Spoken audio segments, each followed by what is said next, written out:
आपकी bank exam prelims की तैयारी को कंप्लीट करने के लिए इस महीने अनअकैडमी फिर से लेकर आया है ultimate previous year questions test series for bank prelims, जो होगा हर ट्यूसडे, थर्सडे और सैटरडे को एनालिसिस सेशन के साथ बिल्कुल फ्री। इस subject wise previous year question series में होंगे रीजनिंग, इंग्लिश और क्वांटिटेटिव एप्टीट्यूड के टेस्ट और उनका एनालिसिस बिल्कुल फ्री। ये टेस्ट सीरीज बिल्कुल फ्री है और आपको आपके एरिया ऑफ इम्प्रूवमेंट जानने में और एग्जाम की तैयारी को पूरा करने में बहुत हेल्प करेगा। ये टेस्ट सीरीज स्टार्ट हो चुका है 1 दिसंबर से। जरूर एनरोल करें और अपनी तैयारी को पक्का करें अनअकैडमी के साथ। इस टेस्ट में एनरोल करने के लिए डाउनलोड करें अनअकैडमी का ऐप और एनरोल पर क्लिक करें। अगर आप फर्स्ट टाइम अनअकैडमी पर आ रहे हैं तो यूज़ करें मेरा अनलॉक कोड, जो कि है SAURABH सौरभ 10। एनरोल करें टेस्ट में फॉर फ्री और एक्सपीरियंस करें अनअकैडमी प्लेटफॉर्म को। यही नहीं, अगर आप अनअकैडमी का प्लस सब्सक्रिप्शन लेंगे तो इस कोड से आपको 10% इंस्टेंट डिस्काउंट मिलेगा, जो ऑलरेडी अप्लाइड होगा। अगर आपने अभी तक एनरोल नहीं करा है तो जल्दी डाउनलोड करें अनअकैडमी ऐप और एनरोल करें, और न्यू यूज़र्स कोड यूज़ करना मत भूलिएगा। Hello friends, welcome back in agree Mantra channel.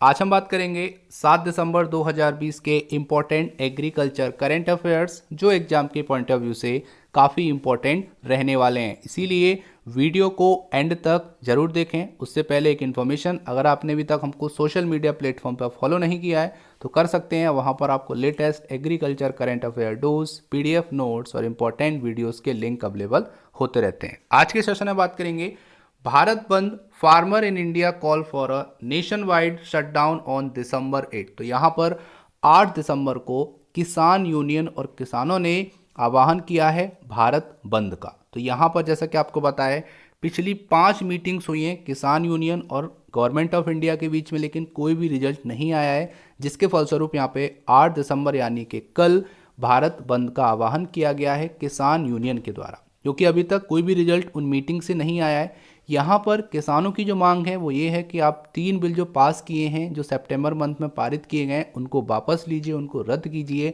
और MSP पे एक कानून बनाइए, ताकि MSP से कम में कोई भी हमारे प्रोड्यूस को ना खरीदे। यहाँ पे गवर्नमेंट ऑफ इंडिया 2 चीज़ों पर राजी हुई है कि वो MSP लिखित में देने की सहमति बना रही थी 3 दिसंबर को जो मीटिंग हुई थी उसमें।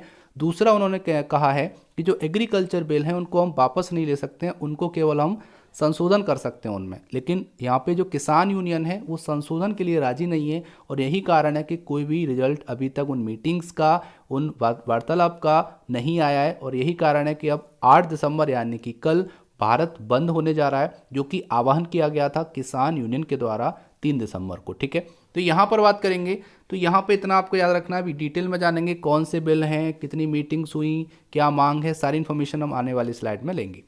और यहाँ पर बात करेंगे दूसरा, यहाँ पे top 5 India's export destination of groundnut, जो कि 2019-20 का ऑथेंटिकेट डेटा है। तो यहाँ पर जानेंगे कि भारत ने सबसे ज़्यादा किस कंट्री को ग्राउंड नट एक्सपोर्ट किया है, मतलब ओवरऑल एक्सपोर्ट का जो ग्राउंड नट एक्सपोर्ट किया गया है उसमें से सबसे ज़्यादा किस कंट्री को एक्सपोर्ट किया है, जो कि एपीडा का ऑफिशियल रिपोर्ट का डेटा है। तो जानेंगे ये डेटा क्या कहता है और वो टॉप 5 कंट्रीज़ कौन है जिसको भारत ने सबसे ज़्यादा मूंगफली ग्राउंड नट एक्सपोर्ट किया है। सबसे पहले बात करेंगे तो भारत बंद के बारे में। तो किसान और गवर्नमेंट ऑफ इंडिया के बीच में कई सारी मीटिंग्स हुई, रिजल्ट 0 रहा है, अभी तक कुछ भी रिजल्ट नहीं आया है। और यही कारण है कि रिजल्ट में अब 8 दिसंबर को आह्वान किया गया है भारत बंद का, जो कि कल होने जा रहा है। तो यहाँ पर जैसा कि आपको पता है, फार्मर यूनियंस कंटिन्यू विरोध कर रही है जो 3 बिल पास हुए हैं, जो पास किए गए संसद में, जहाँ पे इन तीनों बिल को काले कृषि नियम के नाम से, या फिर बोल सकते हो काला कृषि बिल के नाम से जाना जा रहा है, जो कि फार्मर्स के पॉइंट ऑफ व्यू से है। और यहाँ पर गवर्नमेंट कंटिन्यू कह रही है कि ये बिल गवर्नमेंट की तरफ से जो लाए गए हैं वो किसानों के फ़ायदे के लिए हैं, उनके भले के लिए हैं। लेकिन यहाँ पे जो किसान हैं, किसान यूनियन है, उनका कंटिन्यू कहना है कि कहीं ना कहीं ये हमारे लिए घातक हैं, हमारे लिए प्रॉब्लम जनरेट करेंगे। और यही कारण है कि किसान कंटिन्यू यहाँ पर विरोध कर रहे हैं और वो चाह रहे हैं कि जो तीनों बिल जो पारित किए गए हैं वो वापस लिए जाएँ और MSP पे एक रिटन में, या बोल सकते हैं एक कानून बनाया जाए, ताकि MSP में हमारे प्रोड्यूस को कोई कम रुपए में ना खरीद पाए। इसी के लिए यहाँ पे कल 8 दिसंबर को भारत बंद का आह्वान किया गया था, तो जो कि होने जा रहा है। यहाँ पर कुछ सेवरल अपोजिशन पार्टीज़ हैं, जो कि पॉलिटिकल पार्टीज़ हैं, वो भी यहाँ पर समर्थन में आ चुकी हैं। उसके साथ साथ कुछ सेलिब्रिटीज़ भी हैं, वो भी यहाँ पर समर्थन में आए हैं। उनका भी कहना है कि किसानों की बात को सुना जाए, उनको तवज्जो दी जाए, और अगर वो सही हैं तो उनकी बात को माना जाए। तो ये सारी चीज़ें हो रही हैं अभी तक अभी। और अगर हम बात करेंगे तो पिछले 10 दिनों से दिल्ली के जितने भी बॉर्डर्स हैं, चारों बॉर्डर पे पिछले 10 दिनों से किसान डटे हुए हैं। उनका एक ही उद्देश्य है कि हम साल भर तक भी बैठने के लिए, प्रोटेस्ट के लिए तैयार हैं। अगर हमारी सरकार नहीं मानती है तो हम कंटिन्यू यहीं बैठे रहेंगे और कहीं नहीं जाएंगे जब तक किसान इन बिल्स को वापस नहीं लेती है और एमएसपी पे एक नया नियम पारित नहीं करती है। तो ये सारी चीज़ें अभी तक की रही हैं। उसके बाद जब 3 दिसंबर को मीटिंग हुई तो यहाँ पर union minister of agriculture Narendra Singh Tomar ने इंडिकेशन दिया था कि गवर्नमेंट सहमति बना सकती है एमएसपी के लिए रिटर्न में देने में, ठीक है, क्योंकि यहाँ पर किसान यूनियन मांग कर रहे थे। लेकिन दूसरा गवर्नमेंट ने ये बोल दिया कि इन तीनों बिल को वापस नहीं लिया जाएगा, इन पर संशोधन किया जा सकता है। लेकिन गवर्नमेंट की तरफ से ये जो प्रपोजल आया है वो किसान यूनियन ने ठुकरा दिया। उनका कहना है कि हमको ये संशोधन नहीं कराना है, हमको ये बिल रद्द कराने हैं। तो यही सारी चीज़ें रहीं। रिजल्ट में अभी तक कुछ भी निष्कर्ष नहीं निकला है। यही कारण है कि अब 8 दिसंबर को ये भारत बंद होने जा रहा है। यहाँ पर जो नेक्स्ट राउंड की मीटिंग है वो 9 दिसंबर को है। तो अभी तक 5 मीटिंग हो चुकी हैं, रिजल्ट कुछ भी नहीं आया है। और यहाँ पर अब जो नेक्स्ट मीटिंग होगी वो भारत बंद के जस्ट नेक्स्ट दिन, मतलब 9 दिसंबर को ये मीटिंग होनी है। तो देखते हैं रिजल्ट में क्या होगा, आपको अपडेट मिल जाएगी। ये 3 बिल हैं जो पारित किए गए थे सितंबर मंथ में संसद के द्वारा। तो यहाँ पर the farmer produce trade and commerce act 2020 है। दूसरा बिल है the farmer agreement on price assurance and farm service bill 2020, और तीसरा है the essential community amendment act 2020। तो ये तीनों बिल आपके पारित किए गए थे। 27 सितंबर को फाइनली राष्ट्रपति जी के सिग्नेचर होने के बाद ये बिल पारित हो गए ऑल ओवर द इंडिया। तो इतना आपको पता रखना है इस इंपॉर्टेंट करंट अफेयर से। उम्मीद करते हैं यहाँ तक आपको चीज़ें समझ में आई होंगी। आगे अब बात कर लेते हैं top 5 India's export destination of groundnut 2019-20 का डेटा है, जो कि अपीडा की ऑफिशियल रिपोर्ट से लिया गया है, ऑथेंटिकेट डेटा है। तो यहाँ पर जानेंगे भारत ने सबसे ज़्यादा किस कंट्री को ग्राउंडनट एक्सपोर्ट किया है अपने ओवरऑल एक्सपोर्ट का। तो यहाँ पे जान लेते हैं। सबसे पहले है इंडोनेशिया। तो इंडोनेशिया को गवर्नमेंट ऑफ इंडिया, या बोल सकते हो इंडिया ने जो 100% एक्सपोर्ट करता है उसका 33% अकेले किसको किया है, इंडोनेशिया को एक्सपोर्ट किया गया है। तो यहाँ पर नंबर 1 कंट्री हो गया इंडोनेशिया, ठीक है। दूसरे नंबर पे है वियतनाम सोशलिस्ट रिपब्लिक। तो वियतनाम को यहाँ पर 21% के साथ दूसरे नंबर पे एक्सपोर्ट किया गया है ग्राउंडनट। थर्ड नंबर पे है फिलीपींस जो कि 8% है, ठीक है, यहाँ पे थर्ड नंबर पे फिलीपींस है। फोर्थ नंबर पे मलेशिया जो कि 6% यहाँ पे एक्सपोर्ट किया गया है ओवरऑल का। और यहाँ पे फाइनली थाईलैंड है 5वें नंबर पे, जहाँ पर बोल सकते हैं 5% एक्सपोर्ट किया गया है ओवरऑल का। तो यहाँ पर मोस्टली टॉप 3 पूछे जाते हैं, तो आपको याद रखना है इंडोनेशिया फर्स्ट पर है, उसके बाद वियतनाम सेकंड पर है और थर्ड पे है फिलीपींस। तो इन 3 कंट्री को सबसे ज़्यादा एक्सपोर्ट किया गया है 2019-20 में, ठीक है। ये 2019-20 का डेटा है, एपीडा से लिया गया है। तो डेटा बिल्कुल ऑथेंटिकेट है, आपको बिल्कुल भी कंफ्यूज नहीं होना है डेटा के बारे में। और यहाँ पर आपको टॉप 3 जो इंडियाज़ एक्सपोर्ट डेस्टिनेशन है ग्राउंडनट के, वो आपको याद रखने। ये डेटा है 2019-20 का। यहाँ पर अगर हम बात करेंगे वैल्यू और परसेंटेज शेयर की, थोड़ा सा जान लेते हैं।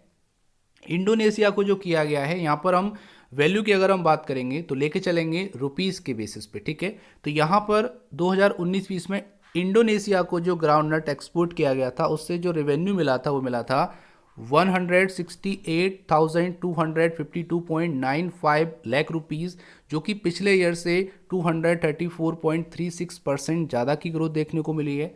वियतनाम सोशलिस्ट रिपब्लिक जो कि सेकंड नंबर पर आया है, यहाँ पर 106,084.39 लाख रुपीज़ का एक्सपोर्ट हुआ है, जो कि अगर हम देखें तो अप्रॉक्स 148% की ग्रोथ देखी गई है पिछले ईयर के कंपेयर में। फिलीपीन जो थर्ड नंबर पे रहा, इसका 38,067.29 लाख रुपीज़ का यहाँ पर एक्सपोर्ट हुआ है, लगभग 53.4% की ग्रोथ देखी गई है। मलेशिया जो कि 28,628.47 लाख रुपीज़ का यहाँ पर एक्सपोर्ट हुआ है, जो कि 40.15% की ग्रोथ देखी गई है पिछले ईयर से। थाईलैंड की बात करेंगे तो 24,826.99 लाख रुपीज़ का एक्सपोर्ट हुआ है, जहां पर 34.66 लाख रुपए का यहाँ पे परसेंटेज 34.66% का यहाँ पर ग्रोथ देखा गया है पिछले ईयर से। तो यहाँ पर आपको टॉप 3 याद करने हैं, मोस्टली एग्जाम में पूछेगा तो आपसे या तो टॉप के पूछेगा या फिर टॉप 3। तो यहाँ पर इंडोनेशिया नंबर 1 पे है, सेकंड पे वियतनाम सोशलिस्ट रिपब्लिक और थर्ड पे है फिलीपींस। तो ये 3 कंट्री हैं जहां पर इंडिया ने सबसे ज़्यादा ग्राउंडनट को एक्सपोर्ट किया है 2019-20 में। उम्मीद करते हैं ग्राउंडनट के बारे में आपका ये जो डाउट है वो क्लियर हो गया होगा। उससे पहले हमने wheat, floriculture, dairy product, pulses, barley, इन पर भी हमने कुछ वीडियोस बनाए हैं, ऐसे ही आपके इन सेशन में मिलेंगे जो कि शाम को 9 बजे आते हैं, आप जाके देख सकते हैं। सभी में हमने 1 बाय 1 सभी अलग अलग प्रोडक्ट के बारे में डिस्कस किया है। आज का हमारा टारगेट था ग्राउंडनट, तो उम्मीद करते हैं ग्राउंडनट के बारे में आपके बारे में एक्सपोर्ट की जो भी इन्फॉर्मेशन थी वो मिल गई होगी कि किस कंट्री को सबसे ज़्यादा एक्सपोर्ट किया जाता है। तो उम्मीद करते हैं वीडियो आपको पसंद आया होगा, हेल्पफुल लगा होगा। अगर वीडियो पसंद आया तो वीडियो को लाइक करो। आज की वीडियो का टारगेट है केवल और केवल 300 लाइक का। अब चलते हैं आज के प्यारे से क्वेश्चन की तरफ, लेकिन उससे पहले बात करेंगे पिछले वीडियो में पूछे गए क्वेश्चन के आंसर के बारे में। क्वेश्चन था international fund for agricultural development was founded in, तो ये आपको बताना है IFAD कब फाउंड हुआ था। क्वेश्चन का आंसर है दिसंबर 1977। तो सभी स्टूडेंट ने सही आंसर किया है इस क्वेश्चन का। अब चलते हैं आज के प्यारे से क्वेश्चन की तरफ। तो क्वेश्चन है what is the role of SHG, तो आपको बताना है सेल्फ हेल्प ग्रुप का क्या रोल है भारत में। काफ़ी इंपॉर्टेंट है, एज ए जनरल एग्रीकल्चर आपको पता होना चाहिए। तो आपको जल्दी से कमेंट करना है इस क्वेश्चन का सही आंसर। उम्मीद करते हैं आपको आंसर आता होगा, तो टाइप कीजिए आंसर और भेज दीजिए हमारे चैनल पर। हम आपके वैल्यूएबल कमेंट का बेसब्री से इंतजार कर रहे हैं। इसका PDF आपको बहुत जल्दी हमारे व्हाट्सएप ग्रुप और टेलीग्राम चैनल पे मिल जाएगा, जिसकी लिंक डिस्क्रिप्शन बॉक्स में दे दी है। So thank you for watching. जय हिंद, जय भारत।